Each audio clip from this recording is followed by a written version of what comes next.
هارمۆنی وشە و ڕەنگ نوێترین پێشانگای شێوەکاریە کە لە شاری کارتیڤی بەریتانیا بە بەشداری 20 هونەرمەندی شێوەکاری کورد و جیهان کرایەوە.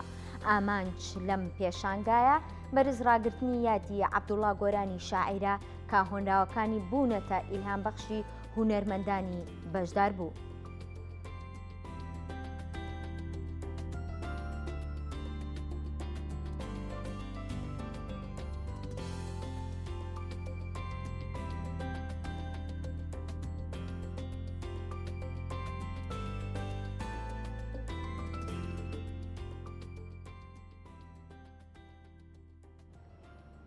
بۆ گفتوگوی زیاتر لەسەر ئەم پرۆژە هونەریە بەڕێز مەریوان جەلال بەڕێوەبەری و ڕێکخەری پێشانگاکەمان لەگەڵا. کاک مەریوان سڵاوت لێبێ.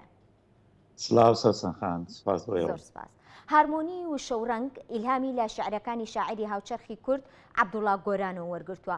با بۆچوونی بەڕێزتان شەعر تا چەند ئیلهامبەخشی نەخشاندنی تابلۆ شێوەکاریەکانە بێت؟ زۆر سپاس. بەڕاستی سەرەتا مێ بڵێم بیرۆکەی ئەم پرۆژەیە بیرۆکەی و دایرەکتەری ئیشەکە کاگالان نەژادە کە ساڵانێکی زۆرە ئیش لەسەر هۆنراوەکانی مامۆستا گۆرانەکە بۆ دەستبەرکردنی چەند هۆنراوەیەکی مامۆستا گۆران کە سەرەتا بە 9 هۆنراوە دەستی پێکرد. ئیشی لەسەر چەند هۆنراوەیەکی کردووە کە بە دەنگی مریەم پور بە ئاوازدانەر و ئاوازدانەری گەورە ئەسەلان کەمگار ئەو گۆرانیانە تۆمار کراوە و دوای ئەوەی کە پرۆژەکە فراوانتر بوو هونەری شێوەکاریشی کەوتە ناو و خۆشبەختانە من وەکو ڕێخەری پێشانگا کاگالان هەڵی بشاردم ئیش لەسەر کۆکردنەوەی کاری هونەری بکەین. هەڵبەت بۆ پرسیارەکەی بەڕێزیشتان بە بابەتی هەڵبژاردننی هۆنراوەی مامۆستا گۆران کارێکی زۆر بەخشندە و زۆر میهرەبانە. ئەویش لەسەر ئەو ئەساسەی مامۆستا گۆران خۆی سروشت ئیلهامی ئیشەکانی بووە، ئەفو هۆنراوەکانی بووە. ئەوەی کە من بەڕاستی سەرنجی ڕایشتام لەم پرۆژەیە مامۆستا گۆران بۆ نمونە لە گەشتی هەورامان لە گەشتی قەراق ئەگەر هۆنراوەکە بخەینیتەوە بە تەواوەتی بەڕوونی هەموو هەورامان هەموو ناوچەی قەراقیەتە بەردەمن. لێرەوە مامۆستا گۆران ئیلهامی تەواوی لە سروش وەرگرتووە و کردوێتی بە هۆنراوە. لێرەوە جارێکی تر هونەرمەندی شێوەکات هۆنراوەکانی مامۆستا بە تابلۆ ئەنەخشێنێتەوە کە ئەمە بۆ خۆی تایبەتمەندێکی تەواو جیاوازە لەوەی مامۆستا گۆران کە نەخشاندوێتی بە هۆنراوەکانی.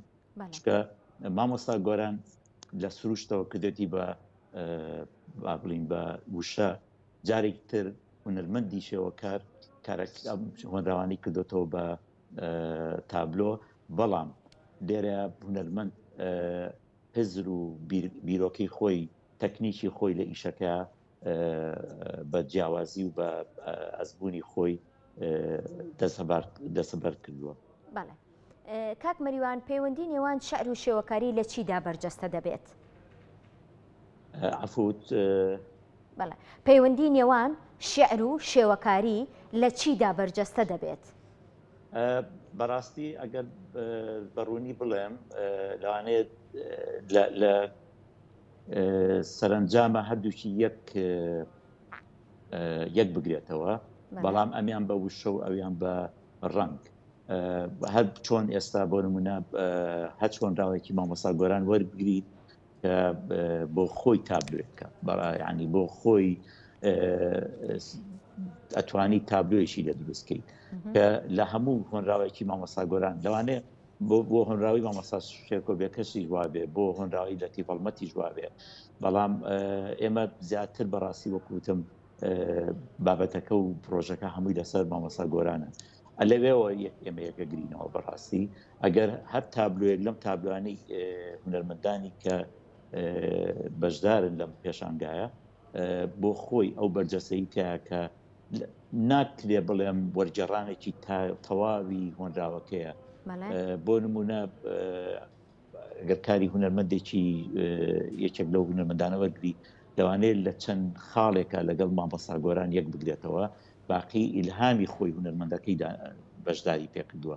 یعنی لێرەیە بەڕاستی ئەلەویا یەکگرتنەوەی گەبێت بەڵام ئەزمونونەکە بۆ خۆی لەوانەیە فراوانتریش بکرێت ئەکرێت لە دوا ڕۆژە ئێمە بتوانین هونەرمەندی کەش لەم پرۆژەیە بەشدار بکەین. وەک لای بەڕێستان ئاشکرایە هونەری شێوەکاری بەسەر چەند قوتابخانەیەکی جیاوازدا پۆلێن ئەکرێت. تابلۆکانی ئەم پێشانگایە زیاتر سەر بەکەم قوتابخانەی هونەرین. بەڕاستی لەوا چێ ئەگەر بڵێم زۆر تایبەتمەندی ئەم پێشانگای ئەوەیە کە هونەرمەند لەوانەیە لە ڕێچکەی خۆشی دەرچوو بێ. بۆ نمونە یعنی ئەگەر هونەرمەندێک ستایلێکی ئیش کرد بێ بەڵام لەبەرەوەی ئێمە هۆنراوەیەکمان پێ بەخشیوە سەرتاپا ئەم هۆنراوەیە لەوانەیە تەکنیکی ئیشەکەشی پێگۆڕی بێ. من بەش بە حاڵی خۆم لە ئیشەکانی خۆمە کە یەکێکم لە بەشدار بووان بەڕاستی بە تەواوەتی تەکنیکی ئیشەکەی پێگۆڕیم. یعنی پەیوەست نەبووم بەوەی کە لە پێشتر کردوومە، پەیوەست نەبووم بەوەی کە لە پێشتر چیم کردو و چ تەکنیکەکەم بکارم. سەرتاپا ئیشەکەم ئەگەر هەچ کەسێ سێریکە ئەزانێت کە با بڵین من ئەو شێوازم نییە لە ئیشکردن زۆر زۆر گۆڕاوە. ئەمە ڕاستە بۆ هونەرمەندەکانی کەش. بۆیە لەم پێشانگایە بەڕاستی هونەرمەند بیستوێتی شتێک لەو ستایلەی خۆی بخاتەوە ناو با بڵین تابلۆکان. ئێمە لە سەرەتا داوامان لە هونەرمەند کرد کە بە 4 تابلۆ بۆ 6 تابلۆ بەشدار بێت و 4 تابلۆی نایش پێ بکەین، 2 تابلۆی هەڵبگرین بۆ خۆمان بۆ ئەوەی ئەگەر پرۆژەکە ئێمە توانیمە لە شوێنیشکە بیکەین لە حاڵەتێکە تابلۆیەک فرۆشتا بۆی بتوانین دایمە یەدەکێکمان هەبێ بۆی لە پرۆژەی ئایندەیە بەکاری بێنین.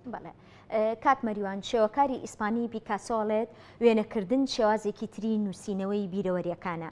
ئەم بنەمایە تا چەند لەم پێشانگایەدا ڕەنگی داوەتەوە؟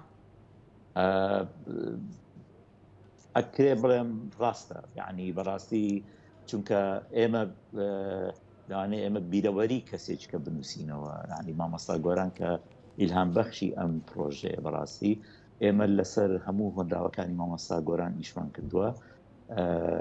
زائیدەن ئەو هزرەی کە هونەرمەندیش بۆ خۆی چۆن تێئەگا لە هۆنراوەکە. بەڕاستی هەندێک لە هۆنراوەکانی مامۆستا گۆران لەوانەیە لە سەرەتاوە بیخوێنیتەوە تەشاؤمێکی زۆری تیاابێ، بەڵام لە کۆتاییە مامۆستا گۆران شتێکت پێ بەخشێکە هیوا بەخشێکە لەوانەیە هونەرمەند لەو خاڵە ئیشی کرد بێکە ئەو ئیلهامی لەوێ وەرگرت بێکە مامۆستا گۆران ویستێتی لە کۆتایە پێ بڵێ